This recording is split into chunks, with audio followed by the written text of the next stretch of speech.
Rich people cringe and say, don't tell them that, Robert. Yes.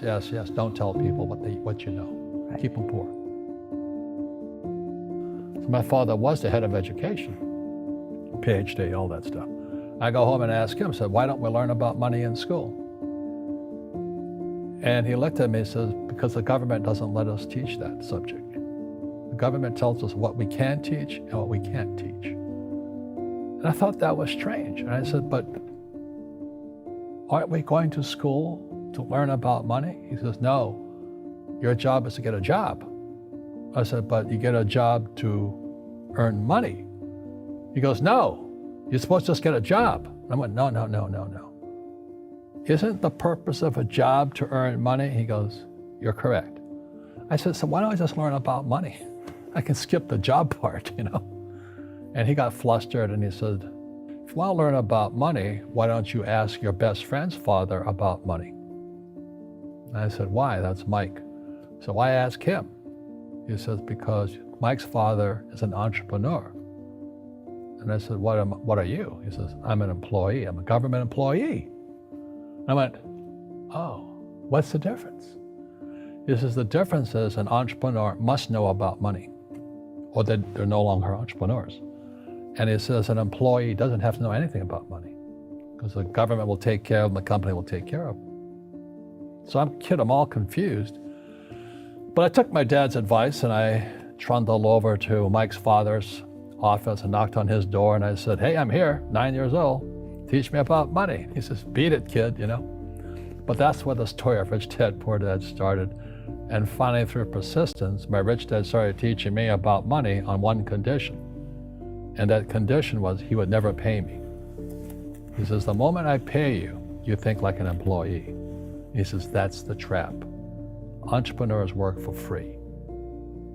And now I'm 9 years old, my head's going cracking in half. He says, you never want a paycheck. You understand that, kid? I said, okay, I got it. And he says, well, how do I make money? He says, that's what entrepreneurs figure out. It's like, so how do I learn about money? So he would just break out a Monopoly game board. So I would work for free. I'd pick up cigarette butts, and he had hotels and restaurants, and I would clean and do menial tasks.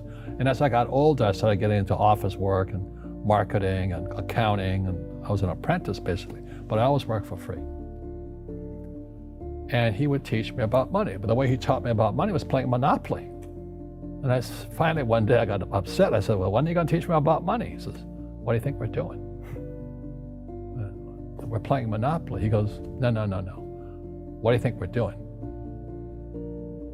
We're playing Monopoly. He says, what do you think we're doing? So I don't know. I'm teaching you about money. And then that's when, you have one green house. He says, there's many formulas for great success in money. There's thousands of them, but one of the best ones is found on the game of Monopoly. It still is today. 4 green houses, 1 red hotel. I said, what? He says, one of the greatest ways to acquire great wealth is playing Monopoly in real life. 4 green houses, 1 red hotel. Is that all there is? He goes, that's it. And he says, what do you think I'm doing? And I went, I don't know. So then he took me out and he showed me his greenhouses. And 10 years later, when I was 19, I was now in school in New York, and I come back to Hawaii, and Rich Dad had bought the biggest piece of land smack dab in the middle of Waikiki Beach. And when you go to Waikiki Beach today, you'll see the Hyatt Regency Hotel. That was his hotel. Just like the game of Monopoly. Just like the game of Monopoly. Acquired assets and they became bigger assets. He just kept what's called an assemblage, because that property wasn't that big at the time. So he had to buy out all the small guys. Because Waikiki was a little dirt water little town. So he'd buy out this shop owner and buy that shop owner. And it took him a while, but he finally assembled this large piece of property. And then he and Hyatt put up this giant hotel. It just sold for $800 million. So that's how I learned about money.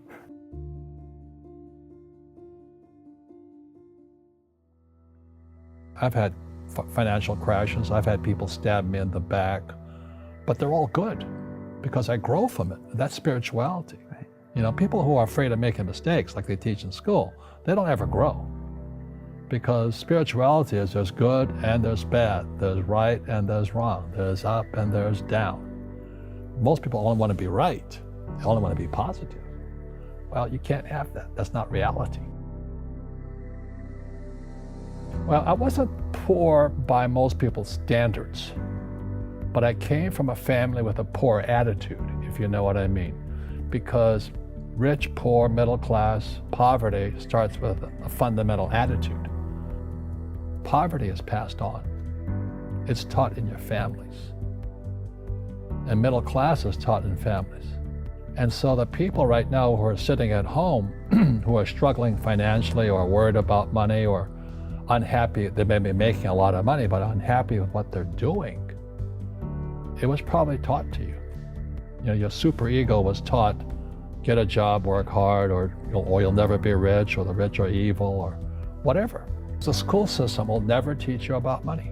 The school system was designed to teach you to be an employee, which is important, or a doctor or a lawyer, a specialist, but never about money.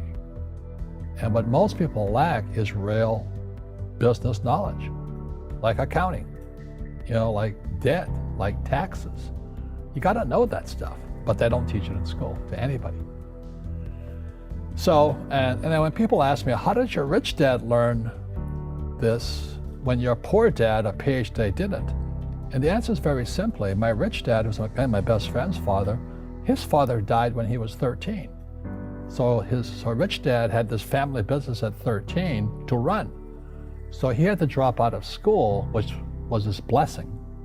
There's blessings, and sometimes the blessing doesn't look like a blessing, but it turned out to be a blessing. And then his teachers became his bookkeeper, his accountant, his attorney, his banker, his real estate agents. So he has what I call real teachers, not these fake teachers in school. You see, most teachers in school, they're out of ethics. They teach subjects they themselves don't practice. I asked the teacher, I said, I'm in my third year of calculus now. It was called strength of materials. I said, am I ever going to use this stuff? He goes, no.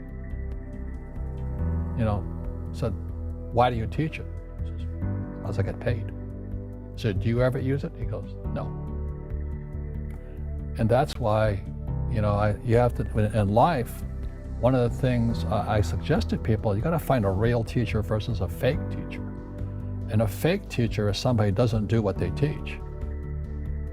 And a real teacher is doing what they teach every day. So my accountants, my attorneys, they're in it every single day. That's how I learn, because every day I'm solving problems in my business.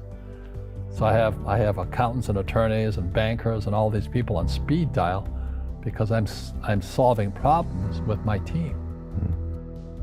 I see you giving this knowledge out, and yeah. Do the rich people cringe and say, don't tell them that, Robert? Yes. Don't tell people what you know. Right. Keep them poor.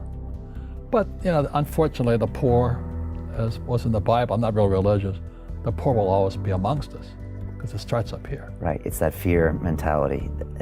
It's in their words, and the words become flesh. Again, I'm not really religious. I flunked out of Sunday school also. But when they say I can't afford it or I can't do that, they go down. They become what they say. My PhD daddy says, what do you think I am, made of money? I can't afford that. And my rich dad would say, that's why he's poor. Poor people say, I can't afford it, I can't do that, I don't have time. Because this is an escape. It's an escape, you know what I mean? It's easy to say, I can't afford it. And your rich dad used to say what instead of, I can't afford it? How can I afford it? How can I do that? What would it take, or why should I do that? He says that a question opens the mind, a statement closes the mind. See, when you say, I can't afford it, your mind shuts down, and you become what you say.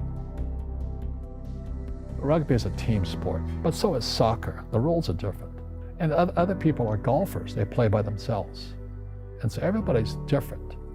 So my game financially is business, number one. Second is real estate. So what I say to young people is, you find your game.